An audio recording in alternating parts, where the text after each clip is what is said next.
na ng mga heroes ng AP Bren at ma-outlast nila itong Claude. Sabihin na natin, Claude, may THS at mayroon kang pag-lane game no matter what happens. This is Alice and Hylos, very potent into the front lines. Kakapusin ng damage eventually itong Hayabusa. So, sobrang dependent ng Falcons manalo sa early game. Everywhere else, mukhang ang AP Bren nakapag-set up sila ng isang long game na sila yung mas makakalamang. Let's see kung aabot nga ba ng long game ang game number 1 na ito. Tandaan natin ang bawat laro ay nagmamatter na at this point. Medyo kinabahan ako para kay James Punks doon dahil 2-0 ang kailangan ng team. Tama ba na 2-0 ang kailangan ng Team Falcons dito to potentially secure top seed? Oh, that's right. Para sa Falcons. Aray ko po.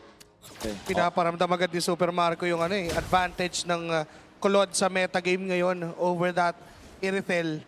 And si Nova naman, all he can do at this moment is pagbigay lang ng vision at protektahan yung jungle camp ni James Punks. Yeah. Very passive way to utilize this Harley on, okay. Isa sa mga makikita natin na rotation coming out from Harley kadalasan ay pumunta doon sa kabilang orange but this time hindi. Settle muna siya sa sariling side niya ng jungle tapos nakaharangan pa siya ng isang ka-lead para hindi siya makapunta doon sa Lizard. So lamang ang Falcons sa mga first rotations na to. Naharangan ni Ogwen yung pathing ni James Punks at ni Nova. Kaya naman hindi matutuloy yung plano na dumalaw muna doon sa gold lane. Pass clear mula sa side ng AP Bren, pwesto sa turtle in 20 seconds. Yep, this is the first turtle of our game number 1. At pinag-usapan natin yung early game importance para sa Team Falcons. Importante para sa Team Falcons na makalamang sa pagong na ito. Hindi tatama ang mga stun na nagmumula dito kay Aqua at mukhang kailangan na mag-set up ng pares na kupunan para sa upcoming turtle fight na ito. Level 3 pa lamang si Flap at kailangan bumili ng oras. Late lang ng mga movements sa Falcons pero sobrang effective yung pagharang ni Ogwen, yung pag-Lizard ni Kyle. Kita mo, laki agad ng lamang nila. Binate niya. Ayun oh. Yung mga members pero hindi siya biniro. Pinili yung trip ni Ogwen. First blood para sa AP Bren. Ugi Shadow Kill na gamit din. KLVJ ngayon haharangan na. Babakuran na yung turtle. Even Flap will try to get a counter. Wow. Tatalon against Aqua. Mamamatay ba sa kamay ni Kill? Si James Punks tatapos ng misyon. Hadji and Kyle trying again for a counter. Nova's dead. Retry mula kay James Punks. Tuloy pa rin ang paghahabol. Nabuhay na maguli si Ogwen. Pero makakataka si KVJ sa isang blood gleam. Pero sa bottom lane, goal lane matchup Marco versus Shizu. Pero nagkagamitan ng ultimate, wala namang namatay. Oh, at Recta Purple ang call para sa AP Bren. I think that was somewhat of a win para pa rin sa Team Falcons considering their net worth. Pero ang unang pagong ay mapupunta sa kamay ng AP Bren. That's interesting kasi AP Bren nakapagbigay ng 2 kills para kay James Punks. Ito 300 na lead na mayroon ng Falcons. Nagsimula to nung minute 1 kung saan yung mga rotations si Kyle ay sobrang impactful. Kaya naman hindi ganun kalaki yung lamang ni James Punks.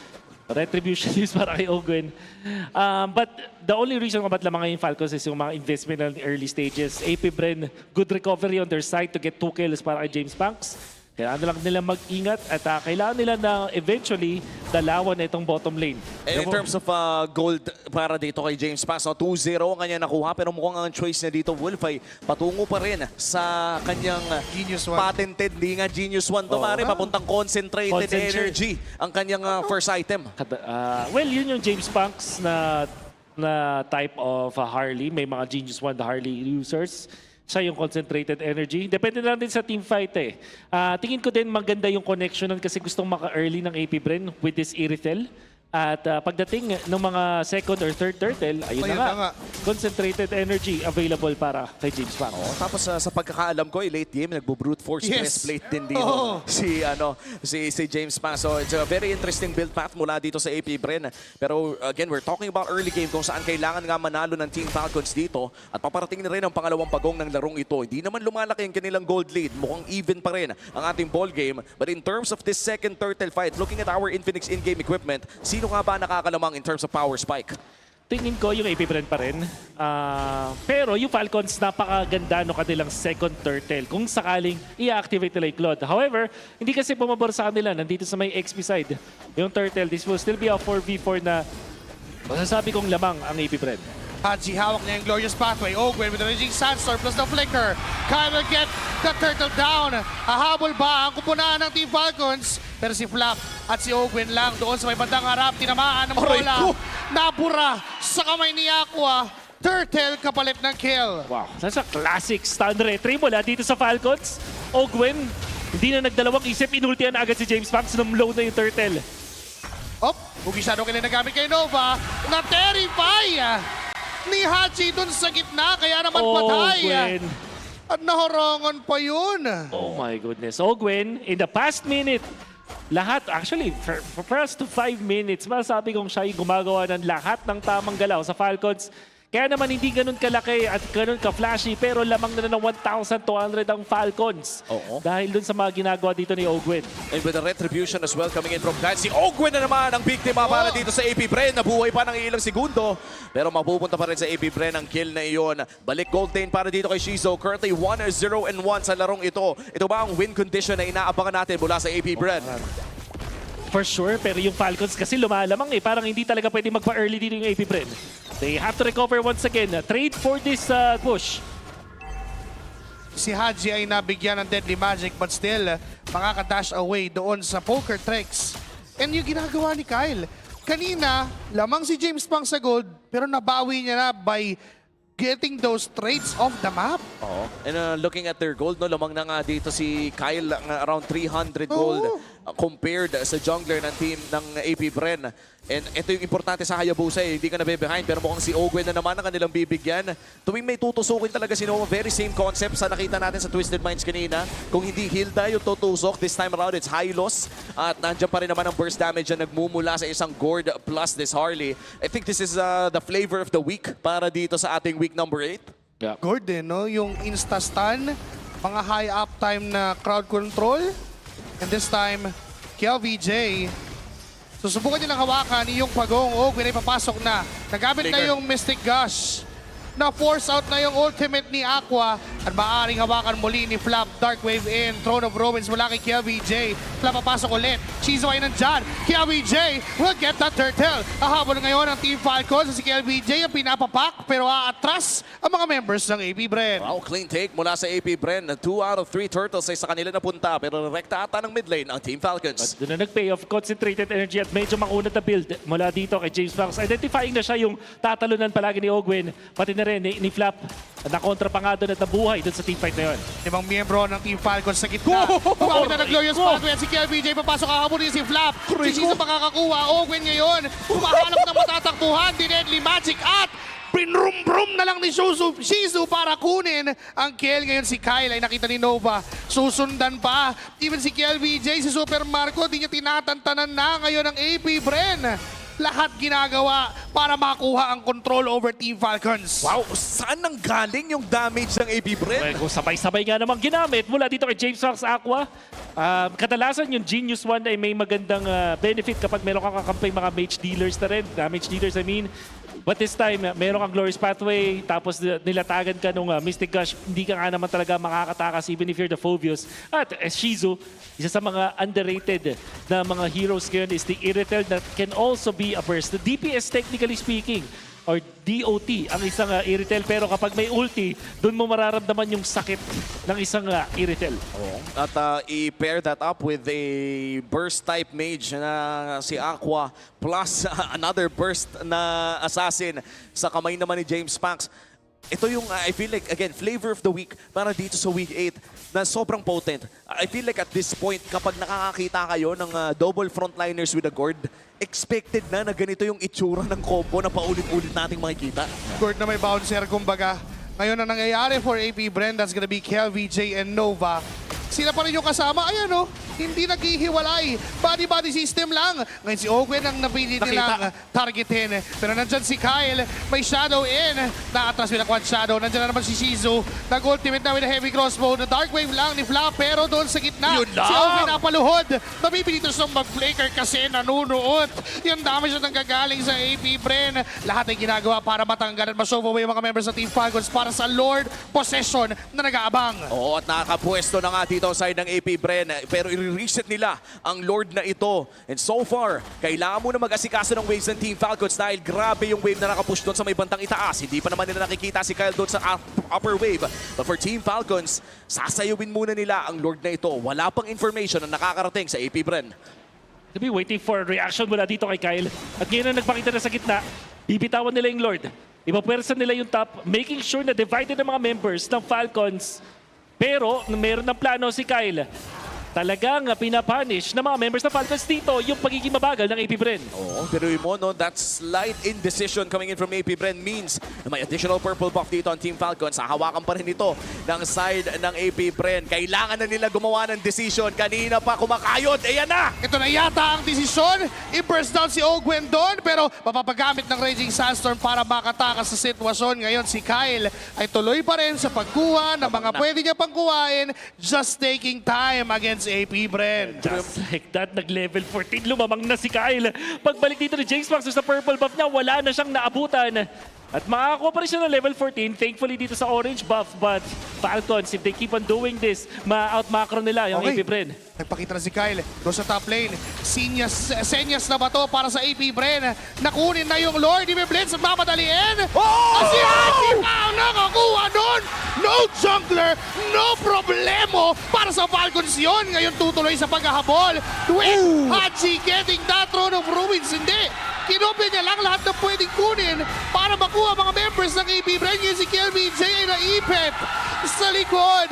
Tatlong miyembro kapalit lamang ng isa, pero ang mahalaga sa Falcons, naagaw namin yung Lord. It's a disaster para sa AP Bren na out-macro na nga nung simula. Naagawan pa ng KDA machine. 4 versus 5 at Falcons. Ang puhunan nila doon ay yung tapang. Going in for the right targets. In fact, knowing na si Shizu ay magpapakita doon sa gitna ng laban dahil isa siyang i-retail. And then eventually, nakaabot na nga itong si Kyle, taking advantage of the expanding rivers and allow them to get into the fight. Tapos, dahil lamang na nga si Kyle sa pera at sa EXP, talaga nga namang pag nag-ulti na siya, na mapapatumba niya ang mga members ng AP Bren. Available ang flicker dito ni Ogwen, ha? Super Marco, kamuntikan doon. Ogwen, naparaging Sandstorm na rin, but still not committing that flicker. Quad Shadow mula kay Kyle, pero aatras din. Inayaan lang nila yung Lord at sinamahan para makatoro doon sa base ng AP Bren. Shizu defending that bottom lane. Kyle is there. Quad Shadow in a second, pero di niya gagamitin. Tinakot lang niya bahagya ang AP Bren. Oh, wala pang hawak na Wind of Nature dito si Shizu. Kung sakaling natamaan siya ng Quad Shadow doon, that would have been a life taken away by Team Falcons. And look at our Infinix in-game equipment. Ano bang mapapansin natin dito na napaka-importante, Wolf? Well, was very quick, but this one is important. The Wind of Nature na ngayon ay available na para sa isang retail. Isa sa mga bentahin ng i-retail as a marksman kasi hindi mo kailangan ng sobrang dami mong pera para maging online ka. Maganda kasi yung mga build-up na items mo. Haskos lang, into the Fury, tapos hindi mo kailangan mag-Trinity. So, maaga ka makakarating sa Wind of Nature. That is the important na item dito para sa AP Bren. Oo, at hihintayin natin no, kung magagamit nga ba ang Wind of Nature na to sa pagpasok din ni Kyle. Super Marco with a crucial item pickup as well. Makukuha na niya ang Winter's Crown. Kaya ibig sabihin niya na pwede na gumawa ng mga risky plays with the BMI as well. At 40 seconds bago lumabas ang ating pangalawang Lord. Another concealed play coming in from Team Falcons. Ogwen scouting out potential targets na likuran. Bang! Pinaging Sandstorm pa nakupuneta sa tatlo, tapos nagkalabo-labo kasi nagpasukan na mga members ng Team Falcons. Super Marco and Kyle getting 2 kills. Ngayon ang Team Falcons lamang na sa numero. May 25 seconds para hintayin yung Lord. And I guess, Wolf, dito natin masasabi kung bakit nga ba napaka-importante ng Torre doon sa gitna. Yun na nga, napakagandang dive naman noon. Napag-unbox mula sa Falcons as they've dismantled AP Bren. At dahil doon, makapag-push ata sila, lalo na wala si Aqua. Wala na silang pakialam kung maglo-Lord pa. Ang gusto nilang gawin ay tumulak ng Torre doon sa gitna dahil may minion wave silang dala-dala. Kyle goes in with a hooky shadow kill. Simple pa makakakuha nun. And sino ba ang tutumba ngayon? Si KLBJ. Wow! Papasok siya with a blood gleam. Wala ka lang sa throne of ruins na pwede gamitin para mapatumba ang mga members ng Team Falcons at atras na sila pa isa-isa. Kamuntikan pa makakuha ang side ng AP Bren. Pero wala pa rin silang makukuha conversion. Nagkaubusan lamang ng mga battle spells but Ogwen still holding on to that flicker. Upcoming Lord Fight Wolf. Anong basa natin dito? Fortunately para sa AP Bren, yung long lane ay okay pa yung inhibitors nila. Nandito sa top yung kailangan nila problemahin. Pero hindi sila makalagpas. Ogwen now has the ultimate and the flicker. James Max papasok. Retribution. Pero kay Kyle, pa rin mapupunta yung Lord. Hahabulin siya ni Ogwen. Oh, wow! Maker sidestep para maabutan. Ngayon si James Max Kill! ay Nahihirapan, but KLBJ securing the throne of Ruins there. Doyle's pathway ay nagamit din. May ipin si Ogwen. Mamamatay ng importante defense si KLBJ. Si Blab nagkatumbahan. No, masapasa ng mga bala mula kay Super Marco. Pero mabubuhay pa rin siya. Atras ng mga miyembro ng AP Bren. Miraculously, isa lang ang nawala para sa parehas na kupunan. Pero once again, Lord secured para sa Team Falcons. A big advantage for Falcons indeed. Pero yung AP Bren, at least nakakabawi pa rin sila dito. Courtesy of KLVJ with that initiation. Yung nga lang, hindi nila sulit nila. As the Winter Crown was available para doon sa ating Claude. Mula kay Super Marco, not having the Purify means na pwede nga siyang i-go ng AP Bren. Pero nung meron na siyang Winter Crown, it means na ang AP Bren pa ay napapasama. Big props na rin kay Shizu. Maganda yung pwestuhan dun sa teamfight na yun. Actually, outputting so much damage para mapatumba si Flap eventually. But now Falcons has a distinct advantage over AP Bren. Ngayon sisimula na naman ang Falcons sa kanilang pasya na magtulak ng Torre doon sa gitna. Hinayaan na lang nila yung Lord doon sa itaas. But Kyle, kamuntikan siyang masaktan na mabubuhay naman siya doon sa Deadly Magic. Pero siya ay duguan at aatras ang jungler ng Team Falcons. Very successful defense mula dito sa AP Bren. Lumabas man ang Lord sa kupunan ng Team Falcons ay hindi sila mawawala ng additional inhibitor turrets. This time ay nag-aabang pa ng magandang timing ng Team Falcons. Hindi nila kaya pa so far na tapusin dahil din sa clear wave na meron ng AP Bren. Ibang klase din kasi talaga yung wave clear na nanggagaling sa Iritel at pati na rin dito sa isang Gord. This is, I think, one of the rarer games na nakakakita tayo ng isang Iritel throughout the last few weeks of MPL. This is the debut pick of Iritel this season. There was a time na ang Iritel ay pang tapat din naman sa Claude. Lalo na nung uso yung mga tipong Faramis o the healer type of roamers dahil bukod sa natutulungan mo yung isang Iritel with Angela, for example, or Rafaela, maganda ka rin yung burst kasi ano kayo ba, damage overtime ka normally, pero pag meron kang ultimate, burst ka na as the Iritel. Oh, and I think this was also one of the historic marksman na ginamit ni Keldra on our M6 run. Yan yung tumapos ng actually ng Grand Finals. Grand Finals, yung inikot-ikot na lang yung base. In the ball. Yung iniikot-ikot na lang. And of course, para kay Keldra and sa Onyx ID, alam naman na natin, we have to again, wish them the best as of now. And for Team Falcons, balik tayo dito sa ating laro. 25 seconds, paparating ng Lord. And this is very important for Team Falcons considering na pwede na nilang isara yung laro na to if they're able to secure an 18-minute Lord. Alam din kasi ng Team Falcons na pupunta ng long lane ng AP Bren. May tutulong at tutulong kay Shizu na i-manage yan para dun sa next na Lord. So nakahanda dun si Ogwen and even itong si Kyle. Oh, and this is it. Potentially an 18-minute Lord para sa Team Falcons kung papatagalin nila. Pero hahawakan na ito ni Super Marco. Pero pwede pa naman nilang i-reset ito at isayaw. Pero mukhang ayaw na nilang patagalin pa. Napakalayo ng pwesto ni Ogwen. Nasa may bandang likod. Inaabangan niya kung may mag-react pero minadali na lang ng Team Falcons yung Lord. Anong sa tingin mo nangyari sa call na yun, Wolf? Sa tingin mo ba dapat inintay na nila o okay na yun basta makuha? Sobrang layo lang talaga kasi ni Shizu eh. Parang okay na talaga yun para sa Falcons. Ayaw na nilang tumifight dito. Knowing na meron silang Claude, so they can brute force their way in at tapos, was it an 18-minute Lord? Parang umabot ba ang 18 minutes? Oo, hindi umabot. Sure. Hindi umabot. Hindi nila ni-reset.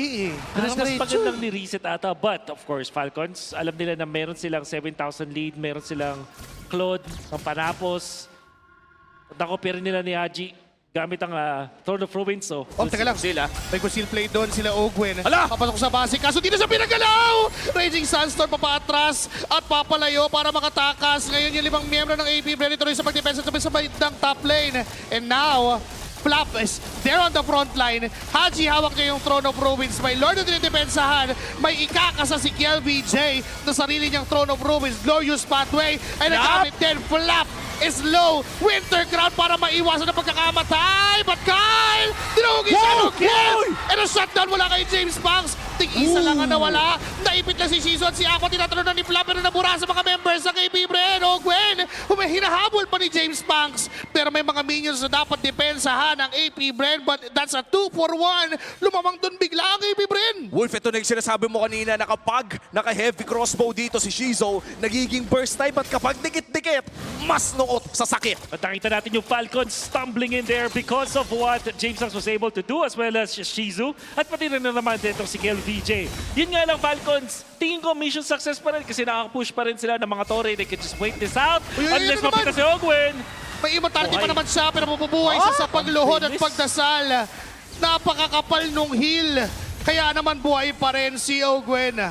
Wow. Ang taas naman ng hila ng item ni Ogwen. Isipin natin sa Infinix in-game Walang equipment. oracle yun, ha? Partida, wala pang oracle yun, ha? Chastise Radiant. What the hell? The heal indeed. Parang kakaiba nga naman. Falcons, they can continuously do this kasi parang nakikita natin yung AP Bren willingly nagbibigay ng mga objectives. May konting foretelling yung nakita natin na pag-defense ng AP Bren sa may gitnang torre nila. Tier 1 turret pa lang. Willing na silang isakripisyo para makakuha ng kills. And Falcons are kind of exposing that para sa AP Bren. Shizo malayo sa kanyang mga tropa. Oh, potentially very scary position para dito kay Shizo. Kung may dumaan na maling tao, this could potentially be a pick-off para sa Team Falcons. Pero sa ngayon ay 1-1-3 ang kanilang call with the roamer and the gold laner in isolated places around the map. Medyo delikado to para sa AP Bren, ha? Dadaan siya sa service road. Wala Doon siya sa gilid. Asa nagpakita na. Nagpakita na eh. Kumbaga, alam na ng Team Falcons na doon manggagaling si Shizu. Medyo nainip, pero mukhang lalaban na rin naman. Nova on the front line. Aqua sa likod niya.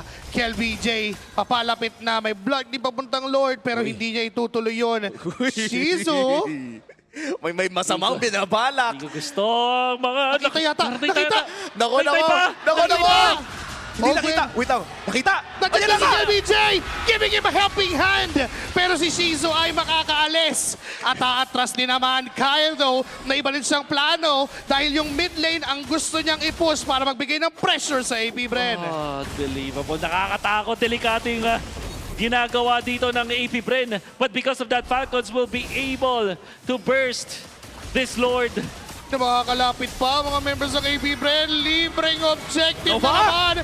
Ogwen ay lalaban pa. Raging Sansom at KLBJ. Pipigilin niya ang mga members ng Team Falcons. Ngayon si Flap sa likod. Patalon-talon. Winter Crown na Mystic Cash. Nakakapain.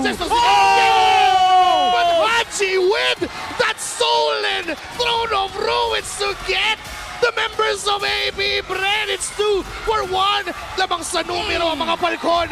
Nandyan pa si Kyle para kumuha dun ng buhay sa middle lane. Super Marco. Mawala yung kanyang immortality. Kumagat yung quad shadow. Patay si James Banks. KLBJ sa gitna ay papapakenin na triple. Wipe out at ubos. At matatapos ng Team